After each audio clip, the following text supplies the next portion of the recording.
Now today's race is an absolute banger, guys. I can't lie, I really enjoyed it, and this is ORL Bahrain, the finale of the online racing league season here. So we're here once again, of course, and we're going to try and do our best. Of course, I'm not super practiced. I've just been very busy lately, the last 2 weeks or so, and league racing has had to take a bit of a back seat in terms of the time I can dedicate to it. But nonetheless, you know, I've done some practice for this one as much as I could, and I had a decent setup, and I felt pretty confident actually. I was really happy with my pace, and I actually realised during this event that I was actually faster than I expected. Now we're currently in qualifying. You can see we are P17 as things stand, and that was my second lap, the one you saw before. This one right now is my best lap of qualifying, so we're going to go for a full lap of Bahrain, and we're going to see if we can improve. My PB is a 1 minute 24.4, I believe, in time trial, and there's definitely a 0.3 in terms of the optimal lap time. So in GP mode, I should be able to convert that to a 0.2, maybe even a 0.1 now. Down towards turn 1, we're going to brake at the 100 meter board, down to second gear. I actually use first for a bit of rotation, but in general, second gear should do the job. Trying to carry the speed out of turn 2 and out towards now turn 4. You're going to brake again as the curb appears on the left hand side, bring the car over and then attack the apex, short shifting out fourth gear out of there to really try and get that nice clean traction as we now plunge downhill through these series of corners here, which is going to feed down towards the turn 8 hairpin. Now this one again, bring the car over to the left, second gear, try and focus on your exit, and we get a nice clean bit of traction. And so far so good, we're a tenth and a half up here, so this isn't too bad. And this is when the lap kind of fell apart, so we went about 2 tenths up at one point heading into turn 10, and we're pretty much 2 tenths up on the exit. So this was kind of where the lap peaked. After that, it kind of dropped downhill a little bit. So as you can see here, the car over to the right hand side, bring it across, and we find a little bit more time out of there. Not ideal, we did lock up, but somehow we gained a little bit of time. Now into these kind of double rights, and again just trying to manage that lap time and trying to pull ahead. Again, the delta isn't really shifting. We're kind of stuck at 2 tenths. And now the final corner, third gear, attack the apex, and then quickly get the power back on in fourth gear to get that traction and drive. And running up to the line, I actually miss opening DRS by a split second, which cost me a bit more time. And in the end, we improved by 2 tenths. So it's not a great lap. 24.5. Nowhere near my best, and you know, I did a lot better than that in practice. And you know, looking at the gaps ahead, for example, Patrick in P7, my teammate, a 24.3, that was definitely achievable, because if you guys factor in the fact that I was about half a tenth down in the first sector, and then also I could have easily gained a tenth, you know, in the second half of the lap. I just didn't really optimize it that well.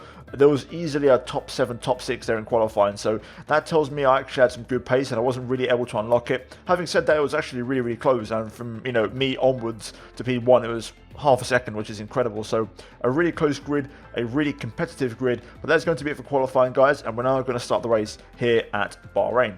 Here we are then at the end of the formation lap, and we're going to start the race on the medium tyres. We're going to go for a one-stop, medium to hard. I don't usually like starting on the hard tyre, because if you get wing damage, it's race over, it's game over, because you don't have another set of hard tyres to use, and you don't really want to be giving yourself, you know, no options at all. So medium tyres are on, the lights are on here at Bahrain, and it's going to be lights out and away we go. We actually get a great start on the mediums and a really nice bit of traction. Actually, we get past Kryzix and now heading down towards turn 1. We're actually going to go for the inside line, which is probably not the best way you want to go. We have to get really tight to the apex there, and now on the exit of turn 2, we're going to go, or try and go around the outside of Steve, who is on the left hand side here, and we're going to get a run on Andy in the front. He moves right across, a little bit of a tap there on the front wing, but we go down the inside into turn 4, and unbeknownst to me, we was actually 3 wide here, which I did not know. I thought it was 2 wide. If you look at the arrow was actually inside of itself, and I genuinely didn't realize it was 3 wide, and that caught me out a little bit. But you have to actually lose a place to the Alpha ahead, and of course drop back behind Andy. So we're back down to P17, having had a good getaway off the line.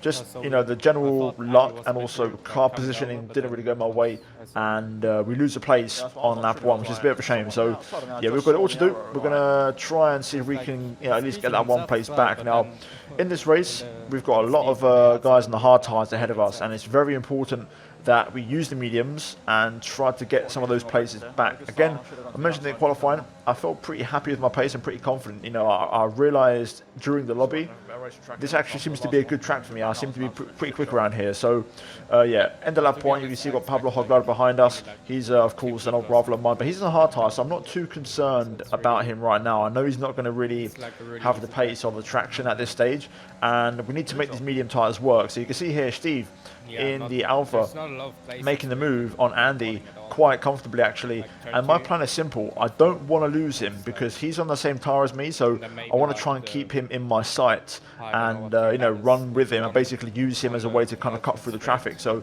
he gets past Andy, so now I'm going to try and get past Andy in the Ferrari. So we try and lose as, you know, as least amount of time as possible and basically follow him all the way through the traffic. So as you can see, closing up quite a lot on Andy through turn 4, now heading downhill through 6 or 5, 6, 7, and then eventually down to turn 8 for the hairpin. I'm actually going to go for a send here down the inside on the brakes. A little bit of contact, but we get through, barging our way through slightly, but we make the move and we're up to P16, so that's one place down. And again, reconnecting onto the back of the car ahead as we get very close on the brakes as they're into the hairpin. But yeah, we made a place. And good stuff. So onto lap 4 now. You can see Steve making a move on Get Owned, or Shazoo Get Owned in the Haas. Again, he's going to get that one done, so I need to try and follow through here. So we're going to crank up the ERS and the DRS. I'm going to try and get a run up towards turn 4. Get Owned reacts and uses a bit of ERS of his own. I tried to have a look up the inside, but it wasn't to be. And we're going to sit behind for now and wait for the right opportunity as we get a warning there for track limits. And you'll see in this race some very, very close ones at that corner. But we're going to try, have a little look down the inside here. It doesn't quite work, but we do manage to force Get Owned into an error. A bit of a lock-up, but he recovers quite well, actually. Parks his car right on the apex and stops him from getting the cut back. So we're going to have to wait a little bit longer here as we make our way through turn 10 and onto the back straight. We're going to open DRS again now and using a bit more ERS. I'm going to try and get this move done. I don't really want to drain the entire battery for this overtake. We're going to have a look down the inside, but again, he brakes late, runs a bit deep though, so again I'm going to try this move one more time and get the cut back. We're going to go on the outside, doesn't quite work. I switch to the inside at the last minute, down the inside we go, and we're going to try this move one more time, but again he holds on, and a good, clean racing, fair defensive driving from him so far. And I have to wait a little bit longer, but in the meantime you can see ahead Steve is pulling away and opening up a gap.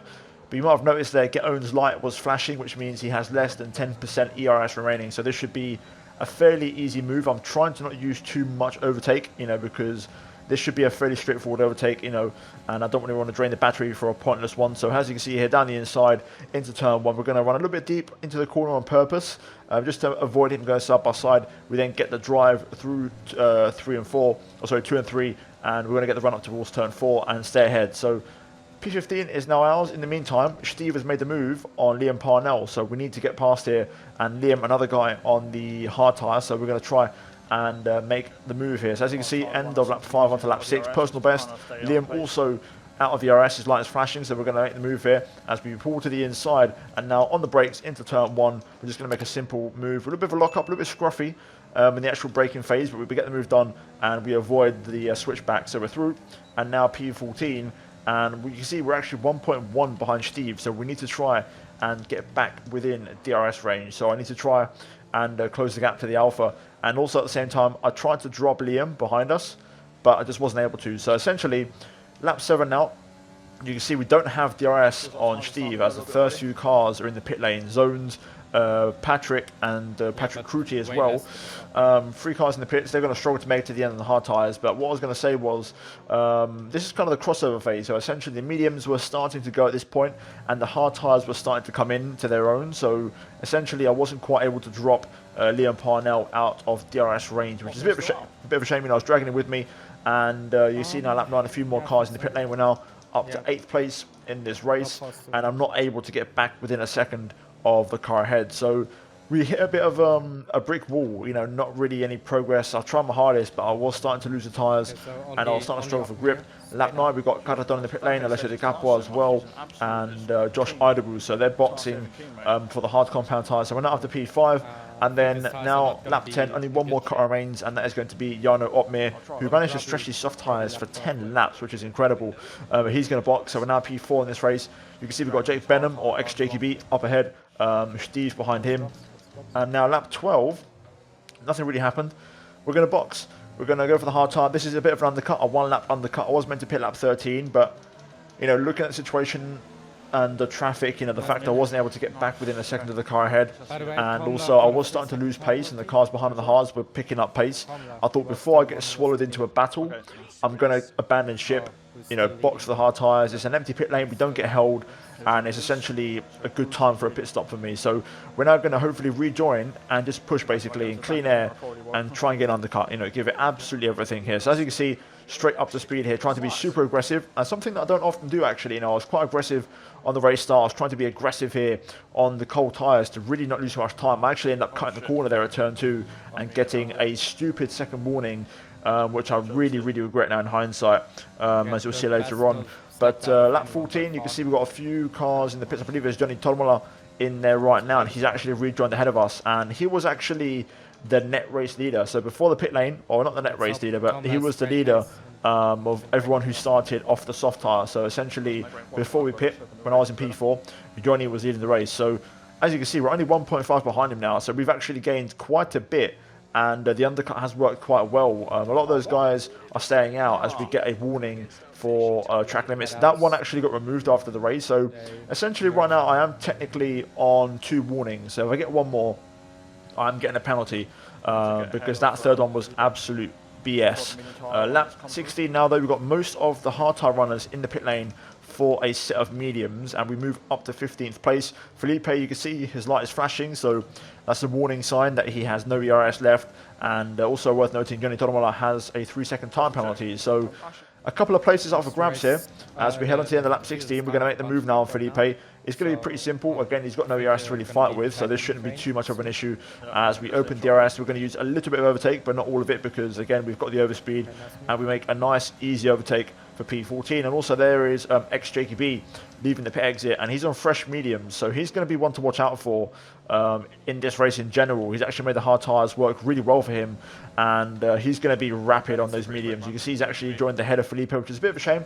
I was hoping Felipe would have got ahead and it would have cost Jakey a bit of time.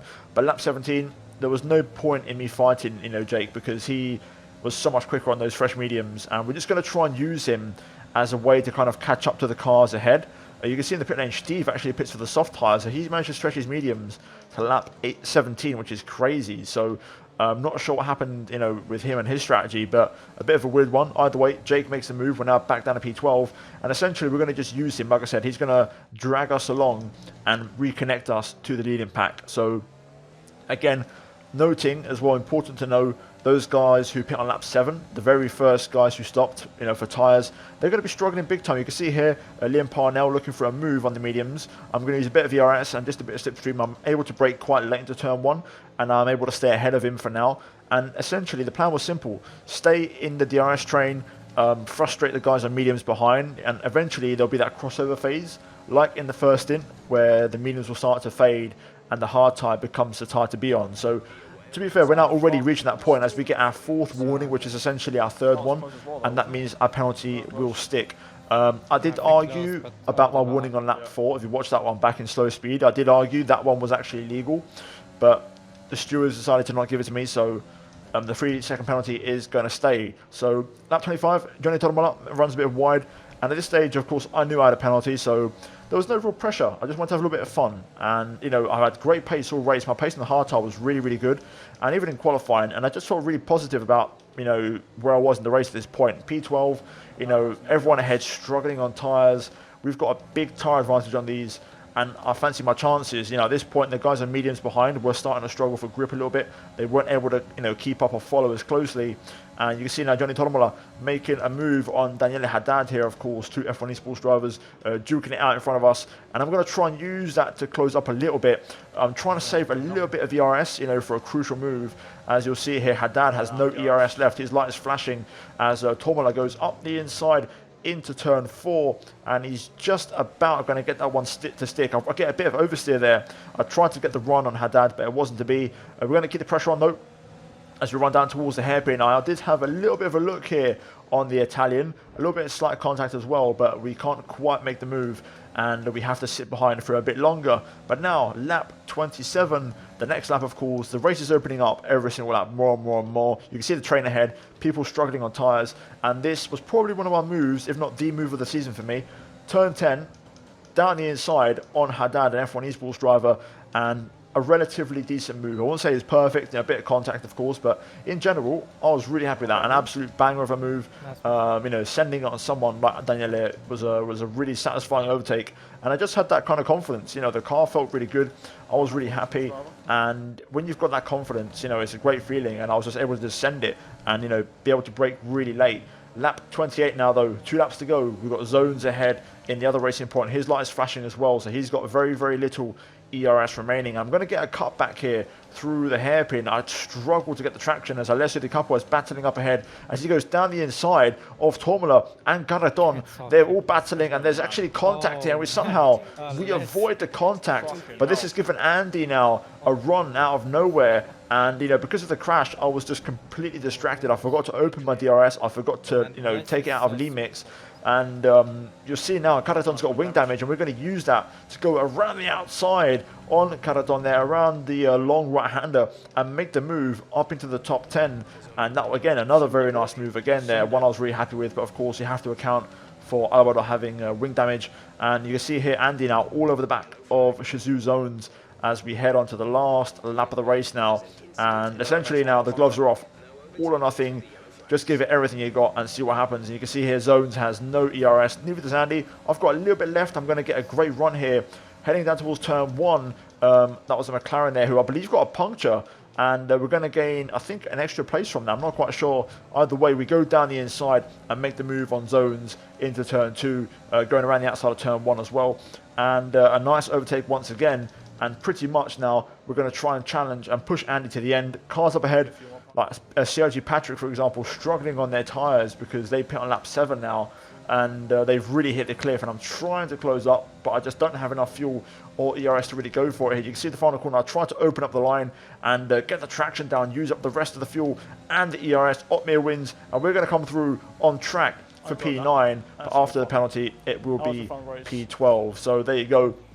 There's your lot. A crazy race in the Bahrain finale in ORL, and a race that I really, really enjoyed. I've got to be honest. It just felt nice having that kind of pace and being able to use it, and also that confidence under braking, on the tyres. So many little things that came together. Considering the lack of practice, it does make me wonder if I'd actually put in a lot more practice for this, I could have been a lot more competitive. But like I said, I've been so busy, I wasn't really able to put it all together. But nonetheless, in the end, you can see the race results, and it makes me wonder, had I got them penalties removed, we would have actually finished P7. You can see Haddad there in 7th place without penalties. Maybe even P6 actually, because Di Capua, I think he was ahead of us, but I don't know, it would have been close in that region. So yeah, a really, really fun, crazy race here in Bahrain. Definitely P7 should have been my position. I do believe I should have had my warning on lap 4, and also I think lap 21 removed. So yeah, it is what it is, but the finale ends with a bang. I really, really enjoyed it. Hopefully you guys did as well. And yeah, that is it for the season of ORL. Hopefully we'll see if there's an announcement soon regarding the future of this league, or there's going to be another mini season before F1 2021. But guys, if you enjoyed this video, then feel free to leave a like, subscribe for more daily F1 content and league racing content. And as always, thank you to the members of the channel for supporting. I really, really appreciate it. And if you haven't done so already, guys, like, subscribe, check out 2 videos on screen, and I'll see you guys next time for some more content. Until then, take care, and it's goodbye from me.